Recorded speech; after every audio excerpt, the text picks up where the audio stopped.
নমস্কার, আপনারা দেখছেন সান্দন টিভি। আমি রয়েছি আপনাদের সাথে মীনাক্ষী। চোখ রাখছি এই মুহূর্তের খবরে। রাষ্ট্রপতি দ্রৌপদী মুর্মুর দরবারে সন্দেশখালীর 11 জন বাসিন্দা, তাদের মধ্যে 5 জন মহিলা এবং বাকিরা পুরুষ।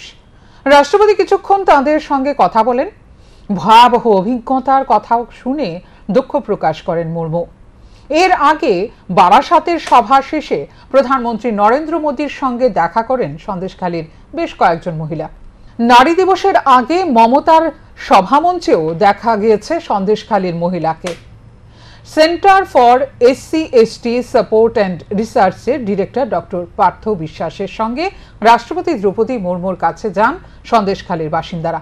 পার্থ জানান, সন্দেশখালীর মোট 11 জন রাষ্ট্রপতির সঙ্গে দেখা করেন। তাদের মধ্যে 5 জনই মহিলা এবং 6 জন পুরুষ। সরাসরি নির্যাতিতদের মুখ থেকে যাতে রাষ্ট্রপতি জানতে পারেন, তাই সন্দেশখালীর মহিলা এবং নির্যাতিত পুরুষদের নিয়ে রাষ্ট্রপতি ভবনে আসি। রাষ্ট্রপতি তাঁদের কথা শুনেছেন। সন্দেশখালীর ঘটনা নিয়ে দুঃখ প্রকাশ করেছেন, সহানুভূতিও প্রকাশ করেছেন তিনি। পূর্ব ত্রিপুরা লোকসভা আসনে ভারতীয় জনতা পার্টি মনোনীত প্রার্থী কৃতি সিং দেববর্মা শুক্রবার মুখ্যমন্ত্রী অধ্যাপক ডাক্তার মানিক সাহার সরকারি বাসভবনে গিয়ে মুখ্যমন্ত্রীর সঙ্গে সৌজন্য সাক্ষাৎ করেন। সঙ্গে ছিলেন ত্রিপুরা উপজাতি এলাকা স্বশাসিত জেলা পরিষদ এর প্রশাসনিক সংস্কার কমিটির চেয়ারম্যান মহারাজা প্রদ্যুৎ কিশোর দেববর্মন। প্রার্থী পদে মনোনীত হওয়ার কৃতি সিং দেববর্মাকে শুভেচ্ছা ও অভিনন্দন জ্ঞাপন করেন মুখ্যমন্ত্রী অধ্যাপক ডাক্তার মানিক সাহা। মুখ্যমন্ত্রী অধ্যাপক ডাক্তার মানিক সাহা বিশ্বাস করেন, আসন্ন লোকসভা নির্বাচনে কৃতি সিং দেববর্মা বিপুল ভোটে জয়ী হয়ে শক্তিশালী করবেন প্রধানমন্ত্রী নরেন্দ্র মোদীর হাত। সকল জল্পনার অবসান ঘটিয়ে অবশেষে রাজ্য মন্ত্রিসভার নয়া সদস্য অনিমেষ দেববর্মা ও প্রতিমন্ত্রী বৃষকেতু দেববর্মার মধ্যে বন্টন করা হলো দপ্তর। সত্যি হলো গুঞ্জন, অপেক্ষাকৃত কম গুরুত্বপূর্ণ দপ্তরের মন্ত্রীর দায়িত্ব দেওয়া হয় মন্ত্রী অনিমেষ দেববর্মাকে। মন্ত্রী অনিমেষ দেববর্মাকে দেওয়া হয়েছে বন দপ্তর, সাধারণ প্রশাসন, প্রিন্টিং এবং স্টেশনারি, বিজ্ঞান প্রযুক্তি ও পরিবেশ দপ্তরের মন্ত্রীর দায়িত্ব। অপরদিকে বৃষকেতু দেববর্মাকে শিল্প ও বাণিজ্য দপ্তরের প্রতিমন্ত্রীর দায়িত্ব দেওয়া হয়েছে। উল্লেখ্য, শিল্প ও বাণিজ্য দপ্তরের মন্ত্রী হলেন শান্তনা চাকমা। সবকিছু বিবেচনা করলে দেখা যায় অপেক্ষাকৃত কম গুরুত্বপূর্ণ দপ্তরের মন্ত্রীর দায়িত্ব দেওয়া হয়েছে মন্ত্রী অনিমেষ দেববর্মাকে। আশানুরূপ দপ্তর পেলেন না প্রতিমন্ত্রী বৃষকেতু দেববর্মাও। কংগ্রেস এবং CPIM-কে নিয়ে ভাবার কোনো সময় নেই। পশ্চিম ত্রিপুরা লোকসভা আসনে ভারতীয় জনতা পার্টি মনোনীত প্রার্থী বিপ্লব কুমার দেবের এই কথা। কারণ CPIM এবং কংগ্রেসের কোনো রকম চিন্তাধারা নেই, নেই তাদের কোনো অস্তিত্ব, নেই কোনো ভবিষ্যৎ। কংগ্রেস এবং CPIM দেউলিয়া হয়ে গেছে। শুক্রবার সোনামুড়া টাউন হলে এক সাংগঠনিক সভায় যোগ দিতে এসে এমনই মন্তব্য করলেন প্রার্থী বিপ্লব কুমার দেব। পশ্চিম ত্রিপুরা লোকসভা আসনে ভারতীয় জনতা পার্টি মনোনীত প্রার্থী বিপ্লব কুমার দেব শুক্রবার সোনামুড়া টাউন হলে ভারতীয় জনতা পার্টির কার্যকর্তাদের নিয়ে এক সাংগঠনিক বৈঠক করেন। এই সাংগঠনিক বৈঠকের আনুষ্ঠানিক সূচনা করেন বিপ্লব কুমার দেব প্রদীপ প্রজ্বলনের মধ্য দিয়ে। সাংগঠনিক সভা শেষে প্রার্থী বিপ্লব কুমার দেব বলেন, কংগ্রেস এবং CPIM-কে নিয়ে ভাবার সময় নেই। কারণ কংগ্রেস এবং CPIM-এর নেই কোনো চিন্তাধারা, কংগ্রেস এবং CPIM-এর নেই কোনো অস্তিত্ব, নেই কোনো ভবিষ্যৎ। এরা দেউলিয়া হয়ে গেছে। তৃতীয়বারের মতো প্রধানমন্ত্রী হিসেবে নরেন্দ্র মোদীকে চাইছেন রাজ্যের মানুষ। উত্তর পূর্ব রাজ্যগুলো এমনিতেই পিছিয়ে। নরেন্দ্র মোদী প্রধানমন্ত্রী হিসেবে না থাকলে উত্তর পূর্ব রাজ্যগুলির উন্নয়ন হবে না। কারণ প্রধানমন্ত্রী নরেন্দ্র মোদী এবং ত্রিপুরায় ভারতীয় জনতা পার্টি নেতৃত্বাধীন সরকারের আমলেই ত্রিপুরায় সবচেয়ে বেশি উন্নতি ঘটেছে এবং ত্রিপুরার মানুষ অনেক বেশি উপকৃত হয়েছেন। প্রধানমন্ত্রী আবাস যোজনায় ত্রিপুরার মানুষ সবচেয়ে বেশি ঘর পেয়েছে বর্তমান ভারতীয় জনতা পার্টি নেতৃত্বাধীন সরকারের আমলে।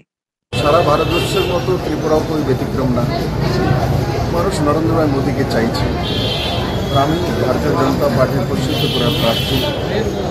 স্বাভাবিকভাবে মানুষের যে উৎসুকতা মোদীকে ভোট দেওয়ার জন্য, তারই প্রতিফলন আমি যেখানে যাই কার্যকর্তাদের মধ্যে এবং আম জনতাদের। আর আমি আশা করি ত্রিপুরার 2টা সিটের মধ্যে ভারতীয় জনতা পার্টির প্রার্থী বিপুল ভোটে জয়ী হয়ে মাননীয় প্রধানমন্ত্রীর হাতকে শক্ত করবে। এই বিষয়ে আমি CPIM কংগ্রেসের বিষয়ে না আপনার চিন্তা করেছি, না আমার চিন্তা করে। এদের কোনো অস্তিত্ব নাই, না এদের কোনো ভবিষ্যৎ আছে, না এদের কোনো সোচ আছে। তিনোটাই এদের কাছে। এরা দেউলিয়া হয়ে গেছে। তার জন্য ওই বিষয়ে চিন্তা করার জন্য আমার কাছে সময় নেই। আমাকে প্রার্থী বানিয়েছে, প্রার্থীর কাছে সময় হয় না। লোকসভা অনেক বড়, মানুষের কাছে যাওয়াটা সেটা আমার। এদিন এই সাংগঠনিক সভায় উপস্থিত ছিলেন সোনামুড়া মণ্ডল সভাপতি বিশ্বজিৎ দাস, সিপাহীজলা জেলার দক্ষিণ অংশের বিজেপি সভাপতি দেবব্রত ভট্টাচার্য, প্রাক্তন মন্ত্রী বিল্লাল মিয়া সহ আরো অনেকেই। শান্তন টিভি। মাছের ঘাটতি মেটাতে একাধিক পরিকল্পনা গ্রহণ করেছে সরকার। এ বিষয়ে শুক্রবার সচিবালয়ে বিস্তারিত তুলে ধরেন মন্ত্রী সুধাংশু দাস। রাজ্যে প্রতি বছর 1,15,000 মেট্রিক টন মাছের প্রয়োজন রয়েছে। এর মধ্যে মাত্র 85,000 মেট্রিক টন মাছ উৎপাদন হয়। বাকি মাছের চাহিদা বহিরাজ্য থেকে মেটানো হয়। তাই এই ঘাটতি পূরণ করতে রাজ্য সরকার একটি পরিকল্পনা গ্রহণ করেছে। এটা হলো ইন্টিগ্রেটেড একোয়া পার্ক নির্মাণ করার। এই ইন্টিগ্রেটেড একোয়া পার্কের জন্য কেন্দ্রীয় সরকারের কাছে 99.99 কোটি টাকার প্রজেক্ট জমা দেওয়া হয়েছিল। তারপর কেন্দ্রীয় সরকার এর উপর একটি পর্যালোচনা করে 42,39,94,000 টাকা প্রথম পর্যায়ে দিয়েছে। এ টাকা দিয়ে কৈলাসহর মহকুমার 17 মিয়া হাওরে কাজ শুরু করা হবে। এর সুফল পাবে রাজ্যবাসী। শুক্রবার সচিবালয়ে আয়োজিত সাংবাদিক সম্মেলনে এই কথা বলেন মৎস্য দপ্তরের মন্ত্রী সুধাংশু দাস। সমস্ত জায়গা থেকে গ্যাপ পরিমাণ মাছ আমরা ডিমান্ড ফুলফিল করি। তো এই গ্যাপ পরিমাণ ডিমান্ডটাকে যাতে আমাদের রাজ্যেই আমরা উৎপাদন বাড়িয়ে এই গ্যাপটা আমরা ফুলফিল করতে পারি, তার জন্য আমরা একটা পরিকল্পনা নিয়েছিলাম ইন্টিগ্রেটেড একোয়া পার্ক। এবং ত্রিপুরা রাজ্যের ইতিহাসে, মৎস্য দপ্তরের ইতিহাসে এই প্রথমবার আমরা এই পরিকল্পনা নিয়েছি যাতে একটা সার্টিন ওয়াটার এরিয়াকে আমরা ক্লাব করে চিহ্নিত করব এবং সেখানে যাতে এট এ গ্লেন্স আমরা অনেক বেশি পরিমাণের মাছ উৎপাদন করতে পারি। তার জন্য আমরা একটা পরিকল্পনা নিয়েছিলাম। প্রজেক্টের নাম ছিল ইন্টিগ্রেটেড একোয়া পার্ক। সে অনুযায়ী আমরা সেন্ট্রাল গভর্নমেন্টের কাছে সাবমিট করেছি। আমি পার্সোনালি 3 বার আমাদের কেন্দ্রীয় যিনি মৎস্য এবং প্রাণী সম্পদ বিকাশ দপ্তরের মন্ত্রী শ্রদ্ধেয় পুরুষোত্তম রূপালাজি, ওনার সাথে আমরা দেখা করেছি। আমাদের অফিসিয়াল টিম সহ আমরা দেখা করেছি এবং প্রায় 99.99 কোটি অর্থাৎ 100 কোটি টাকার মতো আমরা একটা প্রজেক্ট সাবমিট করেছিলাম। তার মধ্যে আনন্দের সহিত আপনাদেরকে জানাচ্ছি সেন্ট্রাল গভর্নমেন্ট সেই স্কিমের উপর এক্সামাইন করে, তারা বিচার বিশ্লেষণ করে আমাদেরকে ইতিমধ্যে 42,39,94,000 অর্থাৎ 42,39,94,000 টাকার স্যাংশন ইতিমধ্যে আমাদের ফার্স্ট ফেজে আমাদেরকে দিয়ে দিয়েছে। মন্ত্রী বলেন, এই একোয়া পার্কের মধ্যে একাধিক ভাগ রয়েছে। একটি স্থানে মাছের পোনা উৎপন্ন করা হবে, অপর একটি স্থানে মাছের রেণু উৎপন্ন করা হবে। সেখানে পাবদা মাছ, দেশি কই, চিংড়ি মাছ সহ বিভিন্ন মাছের উৎপাদন করা হবে। যে জলাশয়টি উৎপন্ন করা হবে সেখানে একটি রেস্টুরেন্টেরও ব্যবস্থা থাকবে। রেস্টুরেন্ট হবে জলাশয়ের মাঝখানে। পর্যটকরা বোট দিয়ে এই রেস্টুরেন্টে পৌঁছতে পারবে। সেখানে সুস্বাদু ফ্রাই মাছ খাওয়ানোর মতো ব্যবস্থাও থাকবে। এই একোয়া পার্ক পরিচালনার দায়িত্বে যারা থাকবেন তাদের জন্য আবাসন থাকবে। এর পাশাপাশি সেখানে একটি ল্যাব থাকবে, মাছের মধ্যে কোনো জীবাণু আক্রমণ করেছে কিনা সে বিষয়টা খতিয়ে দেখার জন্য। তিনি আরো জানান, যাদের কাছ থেকে জমি সংগ্রহ করা হবে তাদেরও সেখানে স্থায়ী কর্মসংস্থানের সুযোগ করা হবে। এটা মৎস্য দপ্তরের একটি বড় উন্নয়নমূলক কাজ বলে অভিমত ব্যক্ত করেন মন্ত্রী। মন্ত্রী জানান, আরো একটি প্রকল্প হাতে নেওয়া হয়েছে। এর নাম হলো মৎস্য ই রিক্সা, ইলেকট্রিক ভেহিকেল। এতে বেকার ছেলেরা জ্যান্ত মাছ নিয়ে অলিগলিতে ঘুরে বিক্রি করবে। মোবাইল ইকো ফ্রেন্ডলি কিওস্ক করার উদ্যোগ নেওয়া হয়েছে। এটা হলো যেখানে মৎস্য চাষ করা হচ্ছে সেখানেই মাছ জল থেকে তুলে ফ্রাই করে খাওয়ার ব্যবস্থা করা হবে এবং এটি গাড়ির মাধ্যমে বিক্রি করা হবে। কৈলাসহর, ধর্মনগর, উদয়পুর সহ রাজ্যের বিভিন্ন স্থানে এদিক চালু করার উদ্যোগ নেওয়া হয়েছে। পাশাপাশি 8টি জেলায় 8টি রেস্টুরেন্ট খোলা হবে। সেখানে শুধু মাছের জীবন্ত মাছ পাওয়া যাবে, যেখানে মাছ ফ্রাই করে পাওয়া যাবে, আবার মাছ সাধারণভাবেও বিক্রি করা হবে। সেখানে বিভিন্ন প্রজাতির মাছ পাওয়া যাবে। এই 3টি প্রজেক্টের জন্য সরকারের ব্যয় হবে 340 লক্ষ টাকা। এর মধ্যে 306 লক্ষ টাকা কেন্দ্র সরকার প্রদান করবে, বাকি 34 লক্ষ টাকা দেবে রাজ্য সরকার। বর্তমানে যেটা মনে করুন 49 জেলাতে 50% ফিশ প্রোডাকশন রয়েছে, সেটা আগামী দিন 98% বেড়ে আমাদের এই জেলার মাছের যেটা ডিমান্ড আছে সেটা আমরা ফুলফিল করতে পারি। এর বাইরে আমাদের ফুড ডিমান্ড যেটা রয়েছে, নিউট্রিশনাল ডিমান্ড যেটা রয়েছে, সেটাও আগামী দিন এই ইন্টিগ্রেটেড একোয়া পার্কের মাধ্যমে আমরা পূরণ করতে পারি। তো সব মিলিয়ে ওই জেলার বিশেষ করে বিসিনগর গ্রাম পঞ্চায়েত এবং ফুলতলি গ্রাম পঞ্চায়েতে প্রায় 1000 থেকে 1200 কৃষক আগামী দিন উপকৃত হবেন সরাসরি এক হচ্ছে এখানে মাছের উৎপাদন বৃদ্ধি পাবে, দুই তাদের একটা পার্মানেন্ট কর্মসংস্থান কিন্তু সেখানে হচ্ছে।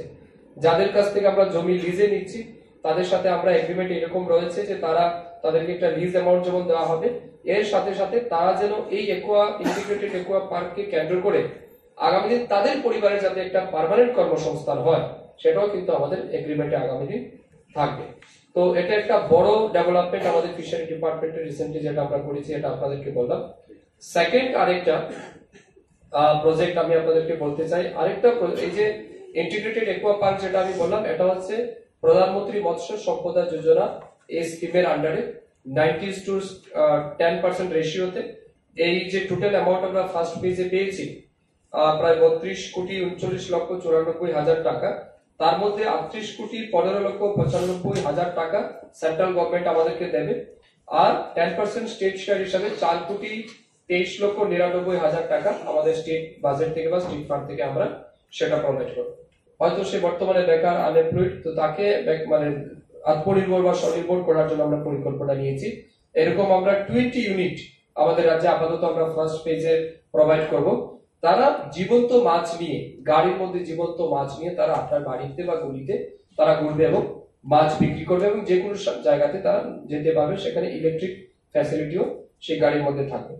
Mobile eco friendly kiosk 315 litre মৎস্য বাহিনী, এটা আমরা কি বলছি, মোবাইল ইকো ফ্রেন্ডলি কিয়স্ক। আপনারা বিভিন্ন জায়গায় দেখবেন, বিভিন্ন শহরতলে বা বিভিন্ন বড় বড় মার্কেট এরিয়াতে একটা মোবাইল মানে কি বলে ইকো ফ্রেন্ডলি কিয়স্ক। কিয়স্ক মানে কি, সেখানে একটা রেস্টুরেন্ট, অর্থাৎ চলন্ত রেস্টুরেন্ট আপনি বলতে পারেন।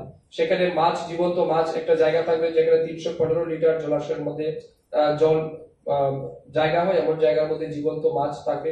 সেই মাছ তুলে সরাসরি আপনার চোখের সামনে জীবন্ত মাছ তুলে সে আপনাকে ফ্রাই করে খাওয়াবে, এবং সে মনে করুন আজকে আগরতলা শহর হোক, উদয়পুর হোক, আবার কৈলাসহর হোক, ধর্মনগর হোক, আমবাসা হোক, বিভিন্ন জায়গাতে তারা মার্কেটে গাড়ি নিয়ে ঘুরবে এবং জীবন্ত মাছ ফ্রাই করে, অর্থাৎ এজ এ রেস্টুরেন্ট, অর্থাৎ ফ্লাইং রেস্টুরেন্ট হিসাবে সে কাজ করবে। সেটাও আমরা 20 ইউনিটস আমরা প্রোভাইড করছি, যেখানে প্রধানমন্ত্রী মৎস্য সম্পদ যোজনার মাধ্যমে এই প্রকল্পগুলি রাজ্যে বাস্তবায়ন হতে চলেছে। এই প্রকল্পগুলো বাস্তবায়ন করার জন্য সরকার ব্যবস্থা নিচ্ছে বলে জানান তিনি। শান্তন টিভি। পুলিশ কনস্টেবলের বেপরোয়া গাড়ির ধাক্কায় গুরুতর আহত টিএসআর জওয়ানের কন্যা সহ 5 জন। ঘটনা বিশালগড় থানার অন্তর্গত ভুঁইয়ার মাথা এলাকায়। গাড়ি ও বাইকের মুখোমুখি সংঘর্ষে এই দুর্ঘটনা ঘটে শুক্রবার সন্ধ্যায়। গুরুতর আহত অবস্থায় দুজনকে উন্নত চিকিৎসার জন্য পাঠানো হয়েছে আগরতলা জিবি হাসপাতালে এবং ত্রিপুরা মেডিকেল কলেজে। TR01T0780 নম্বরের গাড়িতে করে কিশোর কর্মকার উদয়পুর মাতাবাড়ি থেকে আগরতলার উদ্দেশ্যে আসার পথে ভুঁইয়ার মাথার এলাকায় দ্রুত গতিতে থাকার ফলে নিয়ন্ত্রণ হারিয়ে TR07A6023 ও TR01P9283 নম্বরের দুটি বাইককে ধাক্কা মারে। এই দুর্ঘটনায় গুরুতর আহত হয় আগরতলা থেকে চিকিৎসা শেষে বাড়ি ফেরার পথে কোড়ইমুড়া এলাকার টিএসআর জওয়ান নিরঞ্জন দেবনাথের কন্যা আরাধ্যা দেবনাথ। আহত হয় বাইকের চালক অজয় পাল, তার বাড়ি গোলাঘাটি এলাকায়। অপরদিকে গাড়ির চালক কিশোর কর্মকার সহ তার পরিবারের 2 সদস্যা অনামিকা দাস ও অনিতা দাস আহত হন। গুরুতর আহত অবস্থায় আরাধ্যা দেবনাথকে পাঠানো হয় জিবি হাসপাতালে, অন্যদিকে অজয় পালকে পাঠানো হয় ত্রিপুরা মেডিকেল কলেজে। গাড়ির চালক কিশোর কর্মকার বিশালগড় থানার পুলিশ। চালক কিশোর কর্মকারকে আটক করে থানায় নিয়ে আসে পুলিশ। একই সাথে দুর্ঘটনাগ্রস্ত দুটি বাইক ও গাড়ি উদ্ধার করে পুলিশ থানায় নিয়ে আসে। বুয়ার মতো একটা কল আসলো, অ্যাক্সিডেন্ট হয়েছে। আমরা অফিসে খবর আসলো, ভাইয়ার সঙ্গে সঙ্গে গেলাম, গিয়া দেখলাম একটা মারুতি গাড়ির সঙ্গে 2টা বাইকের সংঘর্ষ হয়েছে। গাড়িটা উল্টা ছেড়ে সরাসরি মেরা দিছে। আমরা যাওয়ার আগেই বাইকের যা 3-4 জন আছে খুব সিরিয়াস, তারা পাবলিক গাড়িতে নিয়ে আসে, আর আমরা গিয়ে 2জনটা পাইছি, 2জনটা বিশালগড় গভর্নমেন্ট হসপিটালে পৌঁছে দিচ্ছি। এর মধ্যে বাইকের মধ্যে একটা মেয়ে আরাধ্যা দেবনাথ, এর বয়স খুব সিরিয়াস। বাইকের মধ্যে মনে 4-5 জন আছিল 2টা বাইকে, আর আমরা গাড়ির থেকে 2জনকে নিয়ে আসি। আপনারা প্রাথমিকভাবে কি বুঝতে পেরেছেন, কার দোষ ছিল সেখানে? সম্পূর্ণ গাড়িওয়ালার সম্পূর্ণ রং সাইডে মেরা দিচ্ছে।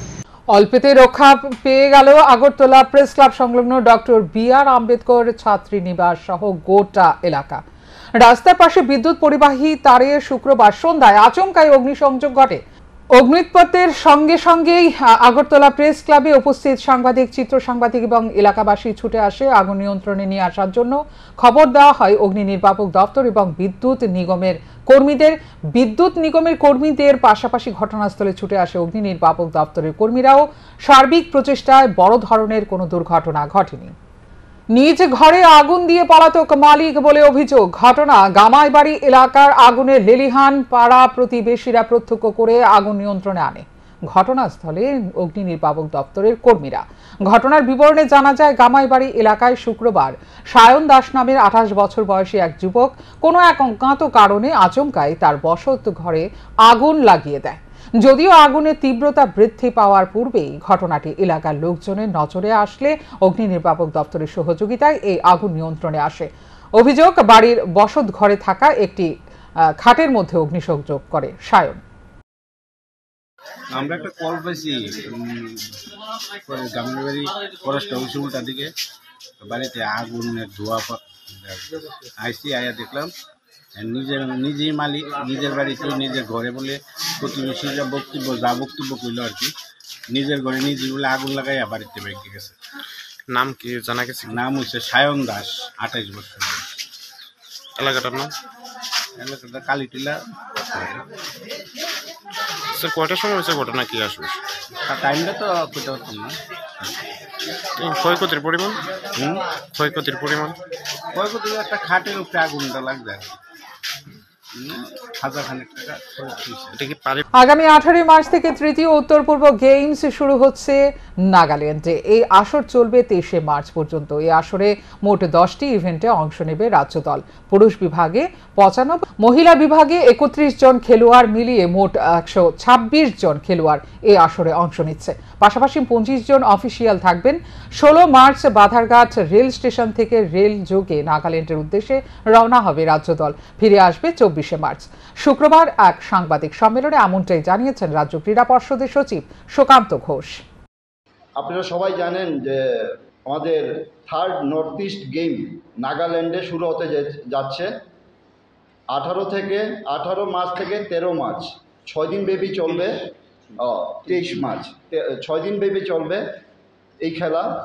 আমাদের রাজ্য থেকেও বিভিন্ন দল অংশগ্রহণ করছে। আমাদের রাজ্যের প্রায় 10টি দল আমরা পাঠাচ্ছি এই খেলায় অংশগ্রহণ করার জন্য। যেমন 10টি দলের মধ্যে আর্চারি আছে, অ্যাথলেটিক্স আছে, ব্যাডমিন্টন আছে, ফুটবল আছে, লং টেনিস আছে। এখনকার মতো এই মুহূর্তের সংবাদ এই পর্যন্ত। অন্যান্য আপডেটস দেখার জন্য অবশ্যই নজর রাখতে হবে সান্দন টিভির পর্দায়। সান্দন টিভি, দায়বদ্ধতাই যার ঐতিহ্য।